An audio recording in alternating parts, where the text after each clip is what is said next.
திருத்தணி அருகே வேளச்சேரி கிராமத்தில் பாராளுமன்ற தேர்தல் நடத்தை விதிமுறைகளை மீறி பொதுமக்களுக்கு மளிகைப் பொருட்கள் வழங்குவதாக வந்த தகவலை அடுத்து சம்பவ இடத்திற்கு சென்று உதவி தேர்தல் நடத்தும் அலுவலர் மற்றும் வட்டாட்சியர் மதியழகன் சம்பவ இடத்தில் பொதுமக்களுக்கு வழங்க வைத்திருந்த ரூபாய் 50,000 மதிப்புடைய மளிகைப் பொருட்களை பறிமுதல் செய்தனர்.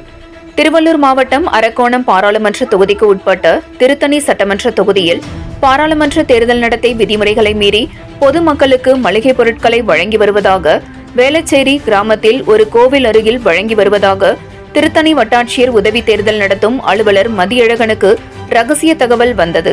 இதனையடுத்து சம்பவ இடத்திற்கு விரைந்து சென்று அங்கு பொதுமக்களுக்கு வழங்க வைத்திருந்த மளிகைப் பொருட்கள் அரிசி, பாமாயில், கொண்டக்கடலை, கொசுவலை, பருப்பு ஆகிய மதிப்புடைய 15 பண்டல்கள் ரூபாய் 50,000 மதிப்புடையதை பறிமுதல் செய்தனர். வட்டாட்சியர் மதியழகன் சம்பவ இடத்தில் பறிமுதல் செய்ததை அடுத்து அந்த பகுதியிலிருந்து பொதுமக்களும் மற்றும் இதனை வழங்க வைத்திருந்த நபர்களும் தப்பி சென்றதாக கூறப்படுகிறது.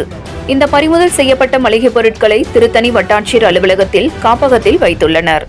2024 நாடாளுமன்ற தேர்தலில் திருத்தணி சட்டமன்ற தொகுதியில் வாக்காளர்களுக்கு பொதுமக்களுக்கும் தேர்தல் விதிமுறைகளை மீறி மளிகைப் பொருட்கள் வழங்குவதாக ரூபாய் 50,000 பொருட்களை தற்போது தேர்தல் நடத்தை விதிமுறைகள் 2வது நாளில் பறிமுதல் செய்யப்பட்ட சம்பவம் இது முதல் சம்பவம் ஆகும். 7 Green News செய்திகளுக்காக திருத்தணி செய்தியாளர் மணிகண்டன்.